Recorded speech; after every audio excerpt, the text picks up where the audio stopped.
Bonjour Neila. Bonjour Sana.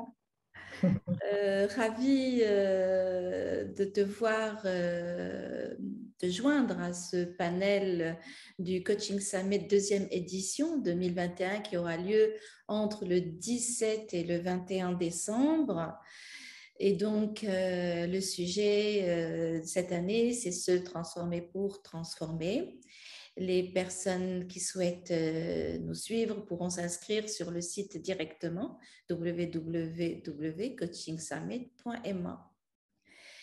Et donc, 17 coachs qualifiés, experts dans leur domaine vont venir animer des masterclass et des keynotes pendant 5 jours.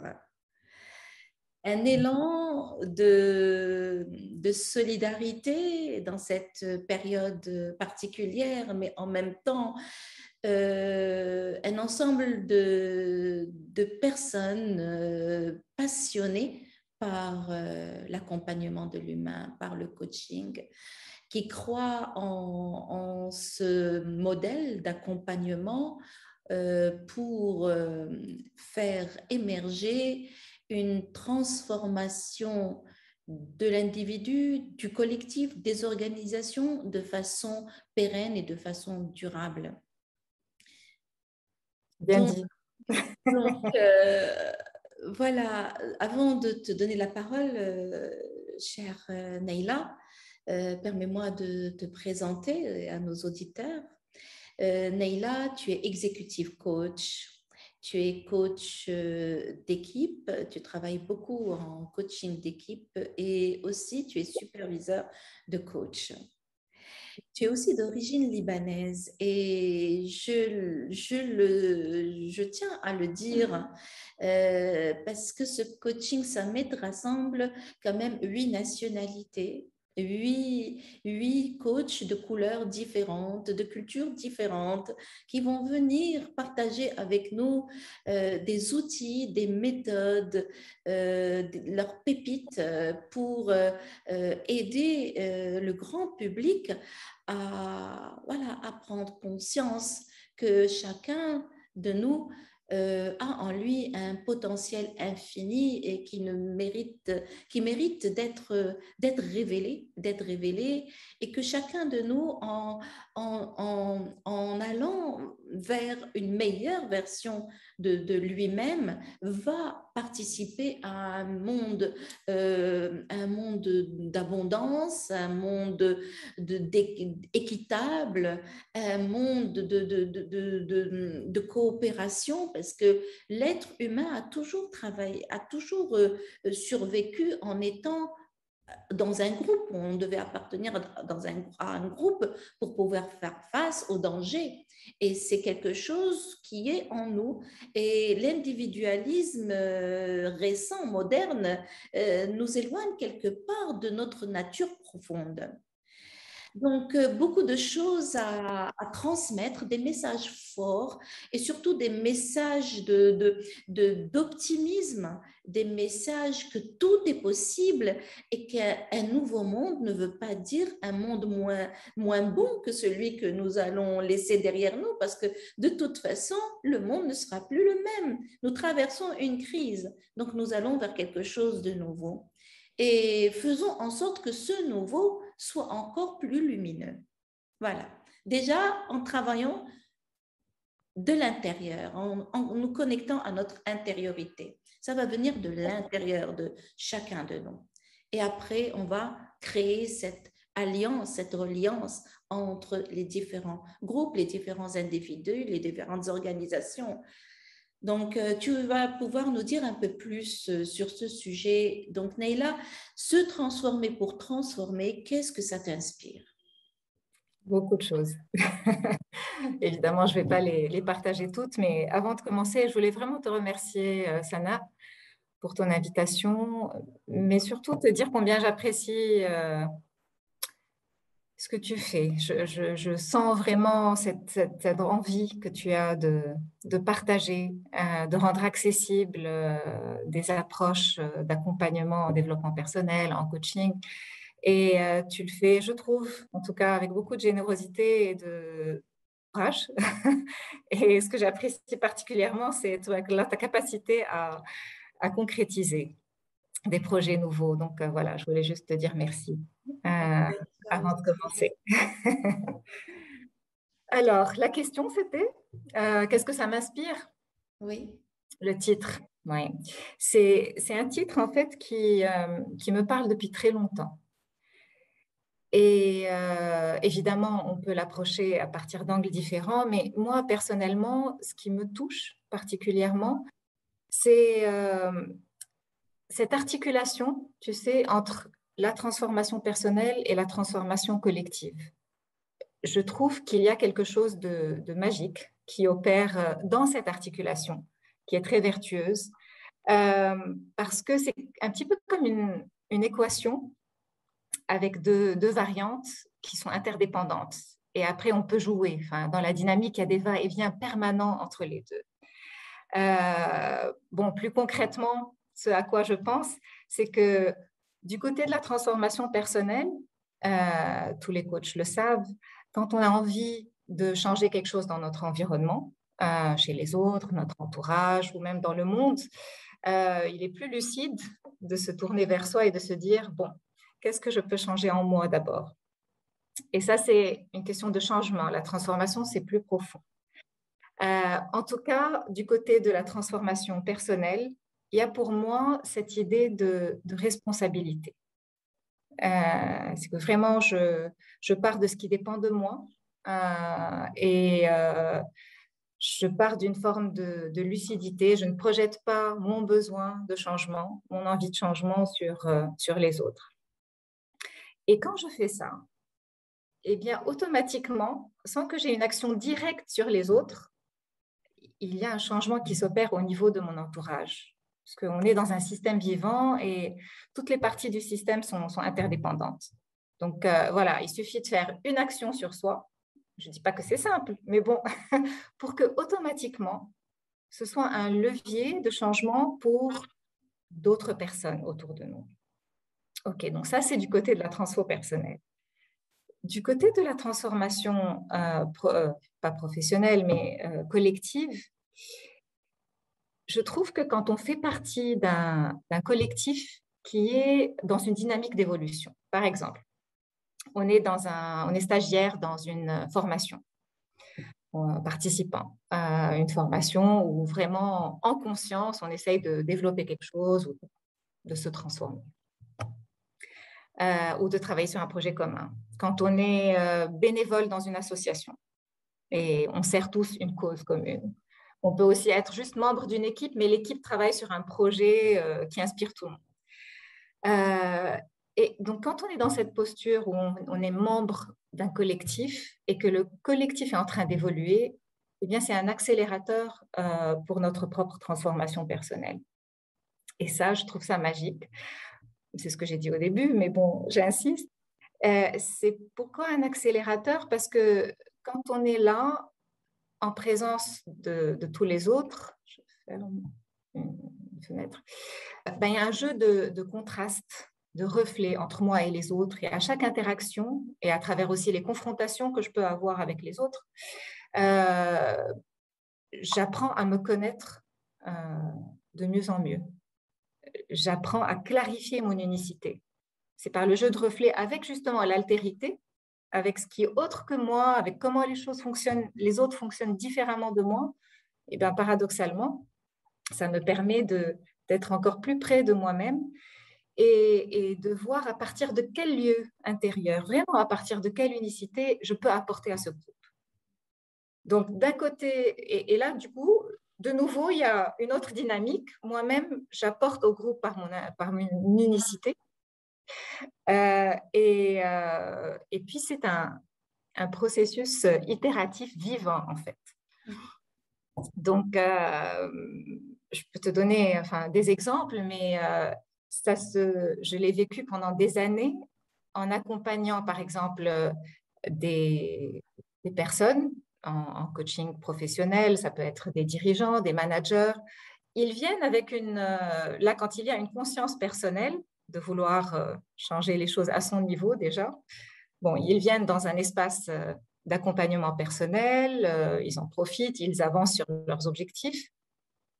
Et leur nouveau niveau de conscience fait que automatiquement, quand ils reviennent à leurs équipes, leur qualité d'écoute, de présence, leur façon de voir les choses autrement a un impact. Bien sûr. Voilà, de transformation. Mais ce qui est intéressant, c'est que cet impact est déjà très important quand il est positif, quand il se fait. Mais quand ces personnes qui se sont faites coacher individuellement font partie d'un coaching individuel, que ce soit en tant que dirigeant, leader de l'équipe ou en tant que membre de l'équipe, ils se rendent compte que le travail sur soi est encore beaucoup plus riche que dans l'espace individuel. On peut penser le contraire. On peut se dire dans l'espace individuel, c'est très profond, on travaille uniquement sur soi, etc. Oui. Et en même temps, quand on est en présence des autres, eh bien, on a toute la richesse et la complexité des relations multiples qu'on a avec les autres. Et ça nous ramène à quelque chose de fondamental qui fait que l'articulation est vertueuse, c'est une forme d'humilité, je trouve. Oui. Voilà. On voit les autres avec leur richesse, on voit qu'ils sont en train de vivre aussi les mêmes choses et que personne n'a tous les talents, chacun a quelque chose à apporter les autres. Donc, ça ramène à de l'humilité et à une juste place. Voilà ce qui me vient à l'esprit. Ça agrandit aussi notre perception de qui nous sommes parce que l'autre nous renvoie à notre image. Oui. Et donc, c'est quelque part, l'autre est un reflet de nous-mêmes. Et ça nous permet de creuser davantage pour parfaire notre être et peut-être pour nous connecter à ce que nous sommes en fin de compte. Exact. Et plus on se connecte à ce qu'on est, plus on apporte au groupe. Donc plus on se connecte aux autres. Exponentiel. Oui, c'est vertueux. Et donc, je pense que la transformation, quoi qu'elle elle est souhaitable, ou elle est même un effet du changement. Je ne pense pas qu'il puisse y avoir changement sans une transformation en profondeur. Demande quand même de s'appuyer sur des valeurs et des valeurs quand même qui vont pouvoir garantir l'épanouissement de l'être sur le plan individuel et aussi garantir notre capacité à accueillir le futur de façon plus sereine, plus lucide. Tu as parlé de lucidité. Il y a beaucoup de valeurs. Je dirais en premier, et paradoxalement, hein, la valeur de la sécurité. Parce que pour changer, moi je pense que c'est vraiment indispensable d'aller voir du côté du non-changement. Souvent, on dit qu'il faut sortir de sa zone de confort. Dès qu'on parle de changement, on parle résistance et sortir de sa zone de confort. Et ça m'a souvent fait rire ou fait réfléchir. Parce que oui, c'est vrai, mais pour sortir de sa zone de confort, faut reconnaître quelle est sa zone de confort. Et pour aller dans l'inconnu, on a besoin d'un minimum de stabilité, de sécurité intérieure, de protection. On a besoin aussi de se connecter à ce qui marche, à ce qu'on n'a pas besoin de changer, ce sur quoi on va s'appuyer, nos ressources, nos valeurs. Ben tiens. Et donc pour moi, vraiment, la sécurité, c'est tout ce champ où on apprend à prendre soin de nos peurs, puisqu'elles sont un vrai moteur. Prendre soin de nos freins, pour pouvoir vraiment être capable d'accueillir l'inconnu ou d'aller l'explorer, hein, et petit à petit apprivoiser l'étrange. Donc ça, pour moi, c'est une première valeur qui est importante. Et pour les coachs, on parle souvent de l'importance de la protection et de la permission pour aller vers sa juste puissance. Une deuxième valeur, allez, je te donne une deuxième valeur. Pour moi, c'est l'apprenance. Je dis apprenance parce que c'est un peu cette attitude favorable qu'on peut avoir face à l'apprentissage. Pour moi, c'est beaucoup plus large que l'apprentissage. C'est que vraiment, dans ce cheminement de transformation, parce que la transformation, c'est comme une fleur qui éclot, ou en tout cas la chenille qui devient papillon, mais c'est un processus vivant.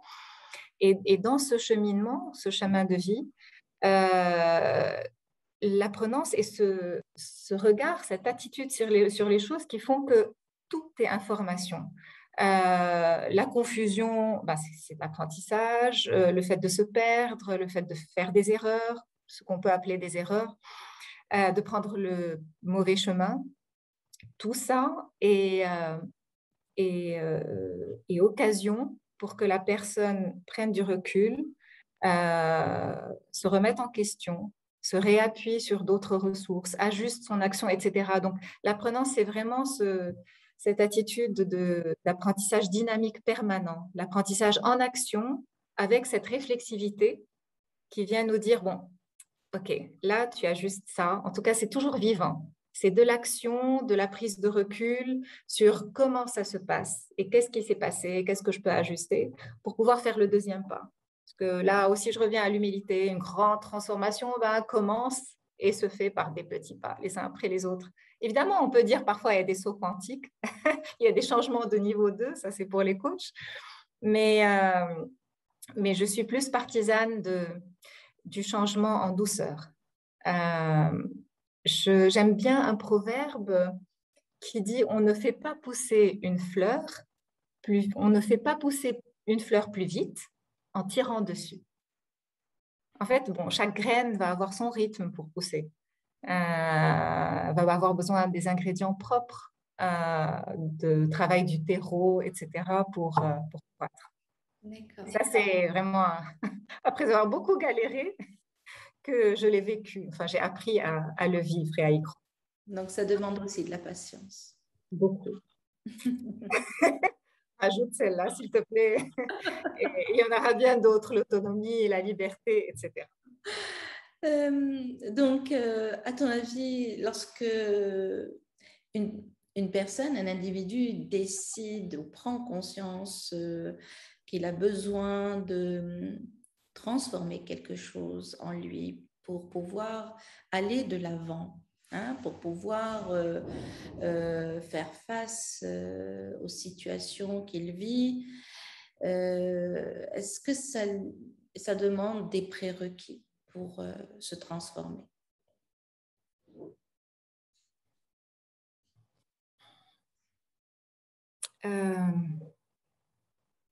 Oui, évidemment que ça demande des prérequis. Et en même temps, ces prérequis, on les découvre en avançant.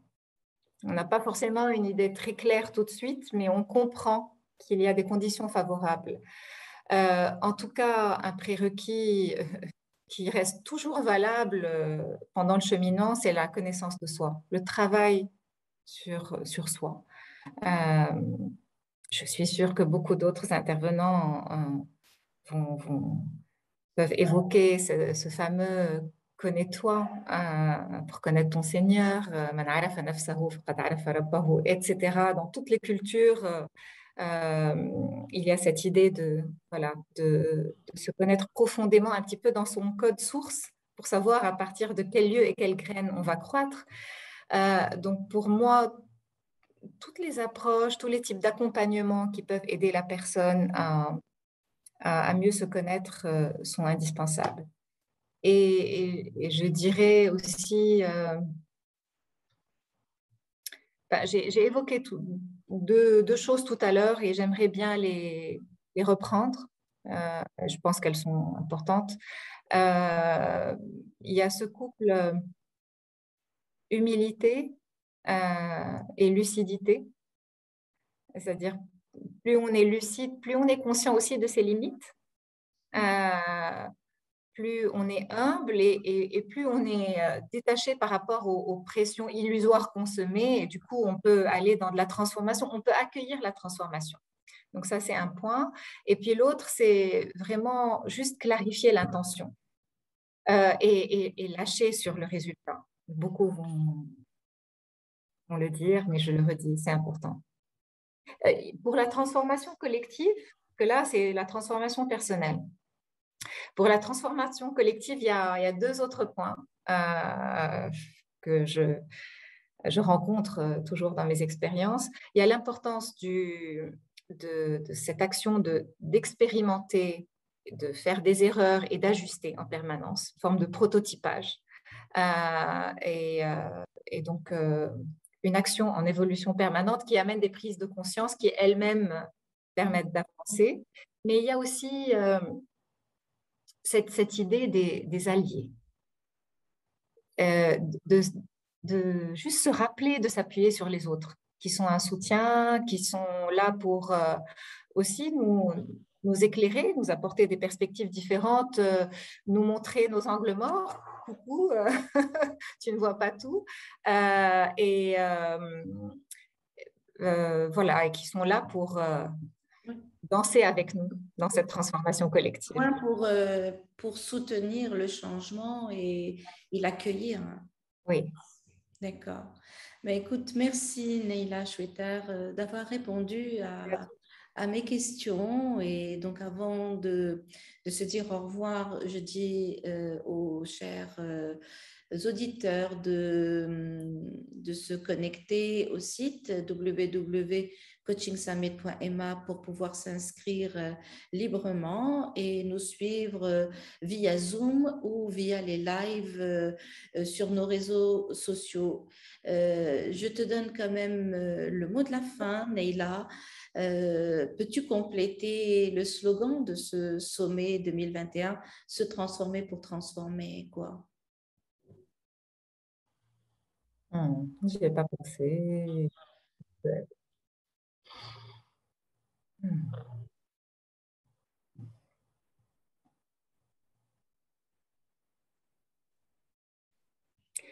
Se transformer pour transformer son regard sur ce qui nous entoure, sur le monde interne et le monde externe. Merci, Neila. Merci à toi. Merci beaucoup. Belle journée, à très vite.